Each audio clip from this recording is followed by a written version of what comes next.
Hi everyone, welcome back to my channel. We are meeting with a new spoken English lesson today. Let's learn how to make long sentences. Today I'm going to show you how to make compound sentences. First, let's see what are compound sentences. Compound sentences contains two independent clauses. Complete thoughts. இரண்டு sentences இணையுது. இரண்டு கம்ப்ளீட்டான sentences இணையக்கூடிய sentences தான் compound sentences என்று சொல்லப்படுபவை. இரண்டு முழுமையான thoughts இணையுது. அந்த இரண்டு சென்டென்சஸ்லையும், அதாவது இரண்டு க்ளோசஸ்லையும் சப்ஜெக்ட் வேர்ப் என்று கம்ப்ளீட்டான அமைப்பில் இருக்கும். அதே போல் அதோட தோட்டும் முழுமையடைந்து இருக்கும். இவ்வாறான இரண்டு க்ளோசஸை இணைக்கும் சென்டென்சஸ் தான் கம்பவுண்ட் சென்டென்சஸ். ஸோ இந்த ரெண்டு க்ளோசஸையும் இணைக்கிறதுக்காக நாங்கள் சில கன்ஜங்ஷன்ஸை இங்கே யூஸ் பண்ணுவோம். Okay, there are 7 conjunctions. 7 conjunctions have used to make compound sentences. அவை என்ன அப்படின்று பார்த்தோம்னா for and nor, but, or, yet, so. So இவற்றை மைண்டில் வச்சுக்கொள்கிறதுக்காக வேண்டி ஒரு ஷார்ட் ஃபார்ம் கொடுக்கப்பட்டிருக்குது. That is fan, voice. Okay, each letter stand for a conjunction. So இந்த ஒவ்வொரு கன்ஜங்ஷன்டையும் மீனிங் என்ன, எந்த மாதிரி சென்டென்ஸ் உருவாக்குவது, இந்த எல்லா விடயங்களையும் இன்றைய லெசனில் இனி நாங்கள் பார்க்க போகிறோம். Okay, first one for. for என்ற கன்ஜங்ஷனை நாங்கள் யூஸ் பண்ணுவது ஒரு ரீசன் சொல்வதற்காக. ஓகே, ஒரு க்ளோஸ், முழுமையான ஒரு தோட் ஒரு க்ளோஸ் மூலமாக சொல்லப்பட்டு அது எதுக்காக செய்யப்பட்டுச்சு என்ற ரீசனை இன்னொரு க்ளோஸ் மூலமாக சொல்வோம். இதற்கு இடையில் நாங்கள் for அப்படின்ற கன்ஜங்ஷனை யூஸ் பண்ணுவோம். See the example sentences. She was tired for she had been working all day. She was tired. So எதுக்கு டயர்டானா அப்படின்ற ரீசனை தான் நெக்ஸ்ட் க்ளோஸில் சொல்லப்படுது.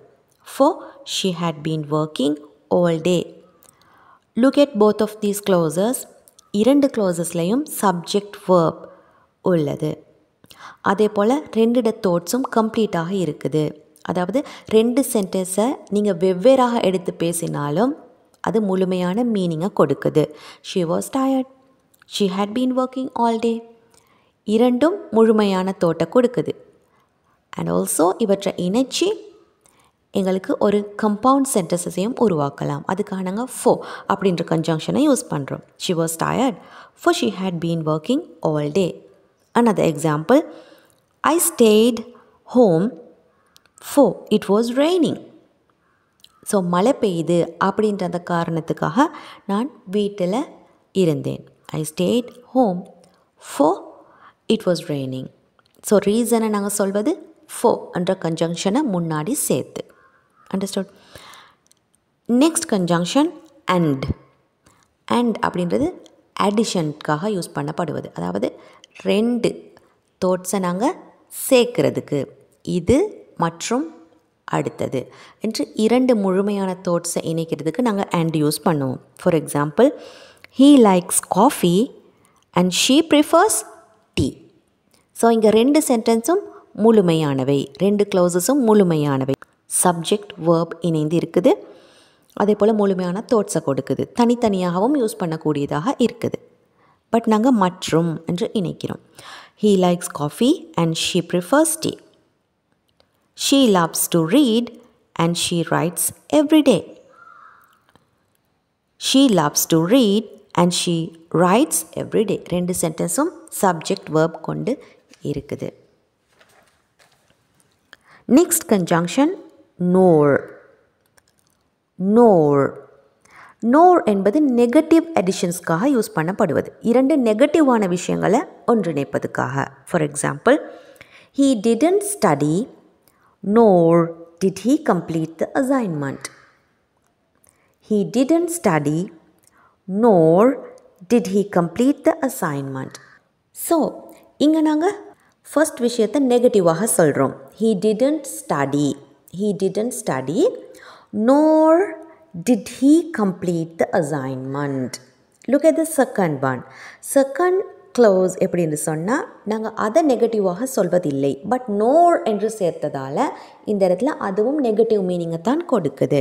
அதாவது he didn't study, அவன் படிக்கவில்லை, அத்தோடு அசைன்மெண்ட்டையும் கம்ப்ளீட் பண்ணவில்லை, இந்த மீனிங் தான் வருது. ஓகே, நோர் என்பதை நாங்கள் இடையில use பண்ணுவதால் he didn't study nor did he complete the assignment. He doesn't like tea nor does he enjoy coffee. Second clause ஒரு question form அமைகிற மாதிரி யூஸ் பண்ணப்படுது. Does he enjoy coffee? Does he enjoy coffee? Did he complete the assignment? இந்த மாதிரியாக இதையும் மைண்டில் வச்சுக்கொள்ளுங்க. நோர் அப்படின்ற conjunction use பண்ணக்கூடிய இடத்துல. நெக்ஸ்ட் ஒன் பட் என்பது நாங்கள் கண்ட்ராஸ்டான இரண்டு ஐடியாஸை இணைப்பதுக்காக யூஸ் பண்ணுவோம். ஓகே, ஒன்றுக்கொன்று முரணான இரண்டு ஐடியாஸ். கண்ட்ராஸ்ட் என்பது ஒன்றுக்கொன்று முரணானது. ஓகே, முரணான இரண்டு முழுமையான கருத்துக்களை, முழுமையான க்ளோசஸை இணைக்கிறதுக்கு யூஸ் பண்ணுவோம். Example, I wanted to go out, but I had too much work. எனக்கு வெளியே போக வேண்டி இருந்தது, ஆனால் எனக்கு ரொம்ப வேலை இருந்துச்சு. ஓகே, ஸோ ஆனால், ஓகே, இவ்வாறு செய்ய வேண்டி இருந்தது, ஆனால் முடியாமல் போச்சு எதனால் என்ற மீனிங்கில் இந்த சென்டென்சஸை நாங்கள் உருவாக்குவோம். I wanted to go out, but I had too much work. He was hungry, but he didn't eat anything. அவன் பசியோடு இருந்தான், ஆனால் எதுவும் சாப்பிடவில்லை. ஓகே, நார்மலாக பசிச்சிருந்தால் நாங்கள் சாப்பிடுவோம், பட் அதுக்கு முரணான ஒரு ஐடியா இங்கே சொல்லப்படுவதால் பட் என்ற கன்ஜங்ஷனை யூஸ் பண்ணுவோம். He was hungry, but he didn't eat anything.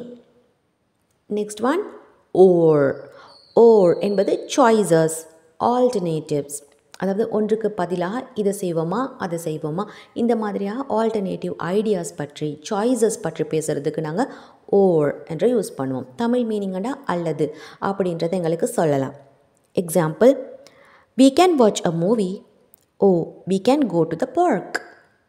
We can watch a movie or we can go to the park. அப்போ ரெண்டு ஆப்ஷன், அதில் ஏதாவது ஒன்று செலக்ட் பண்ணலாம் அப்படின்று பேசுகிறதுக்கு நாங்கள் ஓர் என்று யூஸ் பண்ணுவோம். இங்கேயும் இரண்டு க்ளோசஸும் முழுமையான சென்டென்சஸாக, முழுமையான க்ளோசஸாக இருக்குது. சப்ஜெக்ட் வேர்ப் கொண்டதாக, அத்தோடு ஒரு கம்ப்ளீட்டான மீனிங்காக இருக்குது, மீனிங் கம்ப்ளீட்டாக இருக்குது. இரண்டு சென்டென்ஸையும் தனித்தனியாகவும் எங்களுக்கு மீனிங்கோடு பேசக்கூடியதாக இருக்கும். ஸோ இவ்வாறான இரண்டு க்ளோசஸை இணைக்கும் போது தான் நாங்கள் compound sentences உருவாக்குவோம். Another example, would you like to read a book or would you prefer listening to music? Two independent clauses with complete meaning, complete thought. Okay, would you like to read a book or would you prefer listening to music? You can call me or you can send me a message. Two full clauses with subject and verb. Next one, yet. Yet is used to say unexpected outcomes, similar to but. Okay, கிட்டத்தட்ட பட்டுக்கு ஈக்குவலாக இருக்குது. Unexpected result, நாங்கள் எதிர்பாராத ஒரு result பற்றி பேசத்தான் நாங்கள் yet use பண்ணுவோம். For example, it was late yet I studied up to finish the book. ரொம்ப லேட் ஆகிடுச்சு, ஆனால் நான் அந்த புக் ஃபுல்லாக முடிச்சிட்டேன். ஓகே, டைம் இல்லாண்டாலும் ரொம்ப லேட் ஆகிடுச்சுண்டாலும் அந்த வேலையை நான் முடிச்சிட்டேன். அதுக்கு நாங்கள் எட் யூஸ் பண்ணுவோம். இது பட்டுக்கு கிட்டத்தட்ட ஈக்குவலாக தான் இருக்குது. பட்ன்றதையும் அந்த இடத்துல எங்களுக்கு யூஸ் பண்ணலாம். Okay, another example, the cake looked perfect yet it didn't taste good. The cake looked perfect yet it didn't taste good. Another one, I practiced a lot yet I didn't win the competition. I practiced a lot, yet I didn't win the competition. Last one. So. So is used to say result or consequence. அதனால் என்ற மீனிங்கில் நாங்கள் so என use பண்ணுவோம். She was tired, so she went to bed early. அவள் டயர்டாக இருந்தா அதனால் ஏர்லியாக பெட்டுக்கு போயிட்டா. She was tired, so she went to bed early. They were feeling hungry, so they ordered pizza. They were feeling hungry, so they ordered pizza. இப்போ பசிச்சிருந்ததால் pizza order பண்ணினாங்க, அதனால் order பண்ணினாங்க. அண்டர்ஸ்டுட்? ஸோ இந்த மாதிரியாக எங்களுக்கு கன்ஜங்ஷன்ஸ் யூஸ் பண்ணி இவ்வாறான compound சென்டென்சஸை உருவாக்கலாம். ஒரு கம்பவுண்ட் சென்டென்ஸில் 2 க்ளோசஸ் இணைக்கப்படுது. அந்த 2 க்ளோசஸும் இண்டிபெண்ட்டான க்ளோசஸாக இருக்கும். அதாவது ஒரு முழுமையான தோட் கொண்ட ஒரு சப்ஜெக்ட் வேர்ப் கொண்ட முழுமையான க்ளோசஸாக இருக்கும். அந்த 2 க்ளோசஸையும் தனித்தனியாக நீங்கள் பேசினாலும் அது முழுமையான மீனிங்கை கொடுக்கும். பட் உங்களுக்கு அது 2ஐயும் இணைத்து ஒரு கம்பவுண்ட் சென்டென்ஸையும் உருவாக்கி பேசலாம். அதுக்காக நீங்கள் சில கன்ஜங்ஷன்ஸை யூஸ் பண்ணலாம். அவற்றை ஈஸியாக மைண்டில் வச்சுக்கொள்ள ஃபேன் பாய்ஸ் என்றதை நீங்கள் ஞாபகப்படுத்தி கொள்ளலாம். அண்டர்ஸ்டுட்? ஸோ இவ்வாறான நிறைய சென்டென்சஸ் நீங்கள் உருவாக்கி பாருங்கள். அதே போல் இந்த கம்பவுண்ட் சென்டென்சஸ் உங்களோட ஸ்போக்கன் இங்கிலீஷில் நீங்கள் யூஸ் பண்ணிக்கொள்ளக்கூடியதாக இருக்கும். காமனாக அனைவரும் யூஸ் பண்ணக்கூடிய sentence patterns. Understood? So practice these well and let's meet with another important spoken English lesson. Until that, take care everyone.